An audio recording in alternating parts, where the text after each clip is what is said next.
Big arms, ladies. Hi everyone, welcome back to my channel. Today I'm back with another wardrobe series, and today I have a very special guest, all the way from Greater London, all the way outside of Zone 6. It's Miss Charly Cox. Hello! Applause, applause! I've really enjoyed this series. Thank you. I feel quite honoured to be a part of it. I did tweet you saying, can I be in a video? So I mean, would you like to do an intro, or shall I do the intro? She is, my ego wants you to do it. Charly is one of the most inspiring women I know. She is a writer extraordinaire, producer. From some videos you may be very familiar with. She has done everything with the, do you know that Spice Girls video? The Global Girls campaign with the UN? She is the brains behind so many amazing internet campaigns. She does producing for excellent videos. Like, there's a lot of things this girl can do. And I hate to be the guy that's like, but she's still so young, and she's a poet. 21! I know. And 21! And she's a poet, and boy does she know it.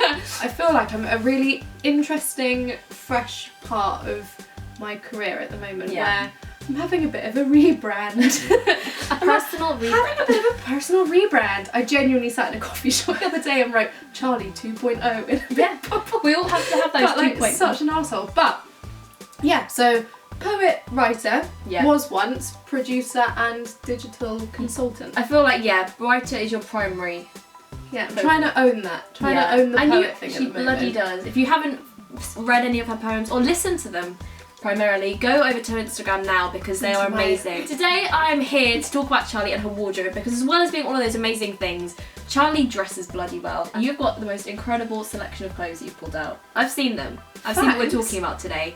So we're going to talk all through them, and I think we should get going because otherwise I'm just going to waffle all day. So shall we get going? First things first, what are your latest purchases? This is like the fundamentals of YouTube. We want to know what you've been hauling recently. My first recent purchase, a lovely H&M. Ooh, I like these. They're very Annie Hall. Very Annie Hall. Have you seen the Alexa Chung Annie Hall inspiration? I'm feeling these. Also, maybe a bit dad off to play some golf. But only with a yellow polo shirt. I do actually have one. Is that what you're going to style pairing them together? They're the softest things in the world. Good crop, and also for pairer shaped ladies like myself, they are good fit and size. I think H&M come up trumps often with trousers. I like the fact they're not dog work suitable. They are appropriate for work, but they look cool with trainers, I imagine. Work as well. Suitable. A phrase for those people that have jobs not many people have heard of. Yeah, I mean, I work from my bed, so. Do you wear those with like a blazer and a shirt? I'd love to tell you I was one of those people that woke up in the morning and then put on like a full suit and a face of makeup to work from home. I really don't. I'm wearing the other part of my recent purchases, which I was like, what's she gonna do? These midnight blue velvet smoking slippers. Smoking slippers. I bloody love them. They're really nice. They're sadly not the sort of things that you could wear out. My mum bought them for me and she told me they were party shoes, which I thought was a really nice way to look at clothing. Well, I've never considered an item of clothing purely as occasion wear. Yeah. But these now I like to say that, ooh. I mean, you did have them when I arrived, so I was like, well I mean, there is a party today. This party. Was I invited? Yeah, you were. These were from Zara. They're lovely. So those are my recent purchases. And they're your favourite brands as well, because I like to know what brands people are loving. If you were to go shopping, where would you go first? Yeah, I've such a Zara failsafe. And recently, maybe in the last year, H&M. I think if you really search through like the basics, you can find some mad cool I think stuff. Sometimes it can be like, you go in and there's two sides to H&M. There's like one side with all the trend stuff and the like more basic stuff, and you have to kind of, I think it takes a bit of a rummage sometimes, especially in my local shop, in my local H&M. The Oxford Street ones are very good, but sometimes I'm a bit like, like Twilight Zone. I'm a big fan of H&M and Zara. I mean, I know it sounds really boring, but without sounding full of myself, people often go, oh, that's interesting, where did you get that from? And I'm always like, Zara. With Zara, I think there's always a fear that everyone's going to have the same item. And whenever I see things on you, I'm like, oh, where was that from? And you'll be like, Zara. And I'm like, when? Which store? 6 days ago, you must run in now. I have a habit of falling in love with really ugly clothes. And it's always been an issue where I don't know if it's because I feel sorry for them I'm like, no one else is going to buy you and love you, so maybe if I do, it'll be alright. So yeah, love a bit of Zara, I love H&M, that high street wise. And then I'm a big Moschino fan. Oh yeah. We'll hear all about this. When it comes to the pricier end of things. But old.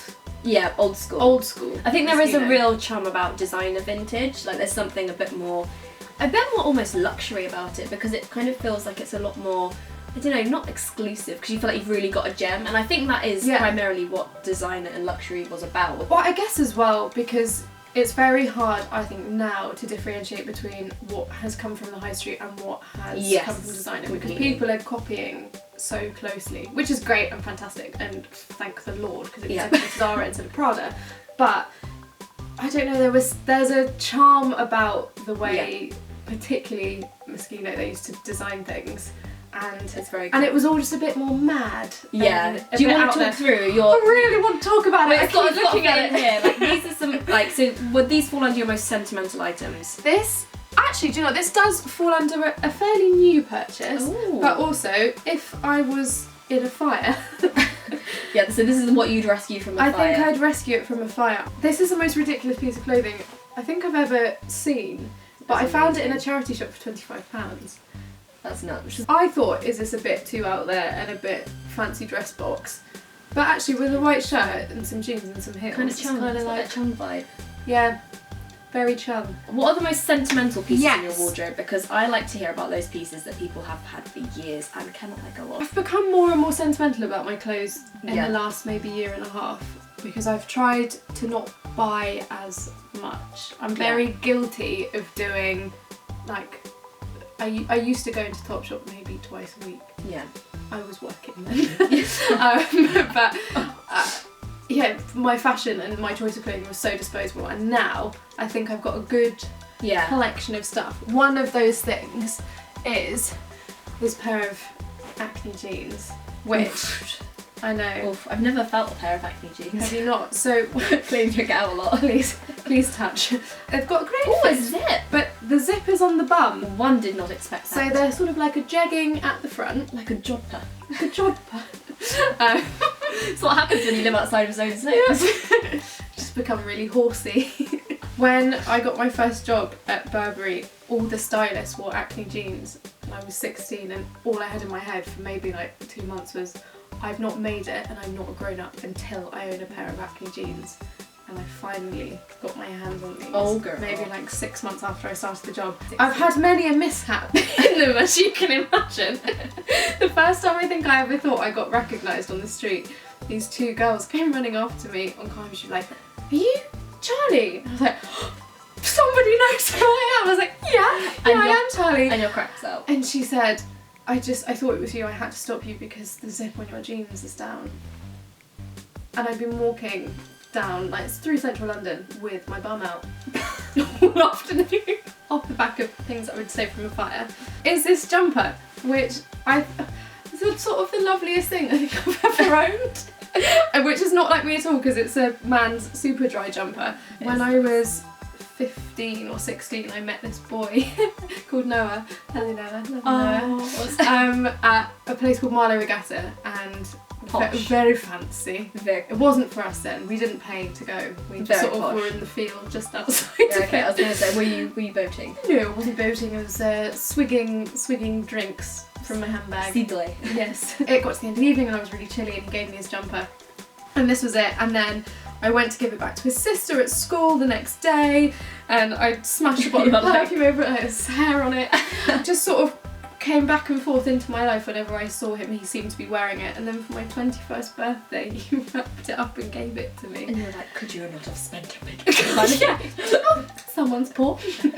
No, I mean, it made me sob, properly made me sob, because I had a horrible feeling that he'd thrown it out, and it's just it's really nice. Carries a lot of memories. Yeah, like really sweet. That's it. I think if you were to have a museum of you in however many years, it's like you could display and be like, that has got sentiment. There's even wear in the elbow. Oh. Do you like to shop online or IRL? How do you prefer shopping? IRL. I find shopping to be one of my favourite things to do. It's I'm really awful. I mean, do you shop with someone or are you solo always shopper? on my own. Because of the nature of what I like, there's no point me bringing someone with me because I'll go, that's disgusting. Yeah. I love taking myself on dates. Yeah, it's therapeutic though to walk into a shop and think, oh, I'm gonna do a bit of shopping today, just in my on my own, pick up something I feel great in.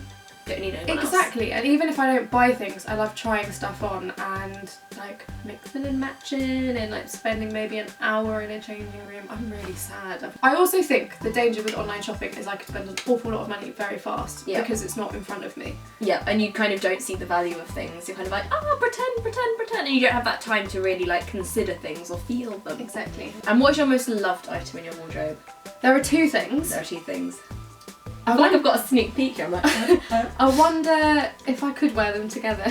Maybe that would be bad. So speaking of ASOS, I love that I've seen you in this, and when I've met you in person, I've seen you in this. This is one of the most amazing things I've ever seen. Is my favourite jumper. Have you lost a pom-pom yet? I've lost quite a few. There are a few dotted around my room. I found this on ASOS and I watched it for a while. like you were in a store. I watched it for ages and thought, you can't justify buying such a ridiculous jumper, it's not practical. And then it was in the sale. And I just couldn't believe it. No one had snapped it up in the sale.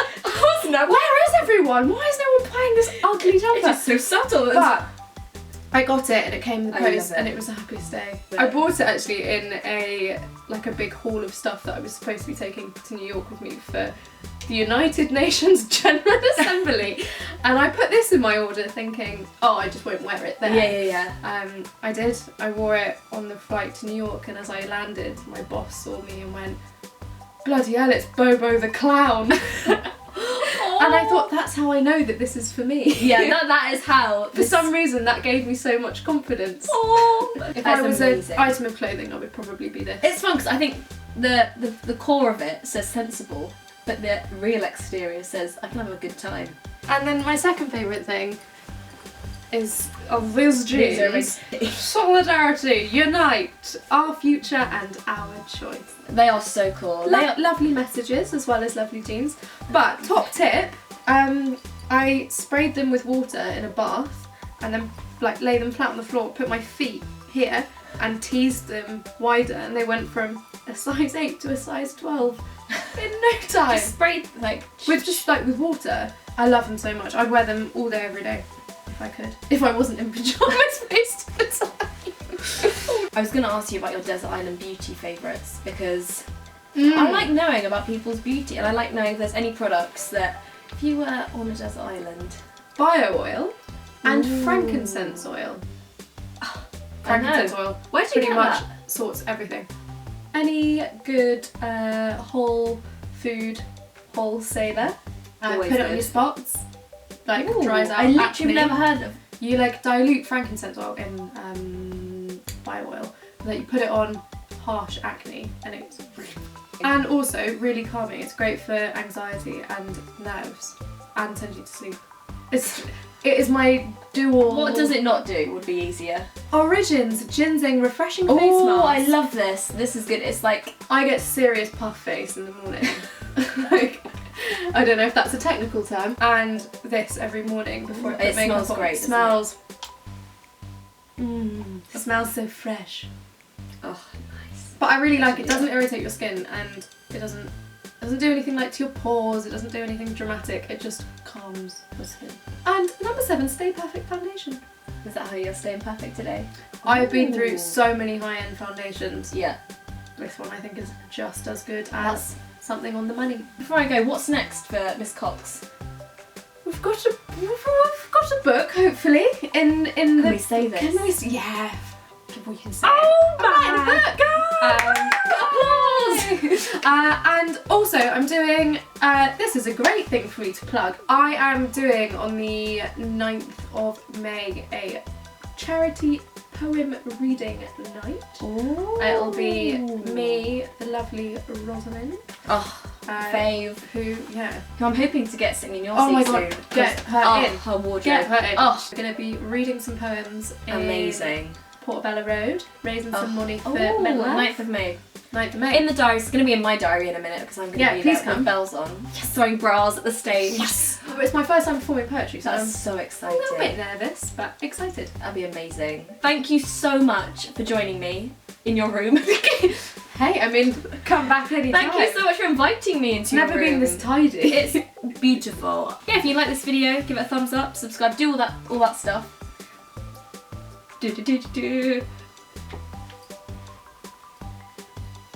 And I'll see you next time.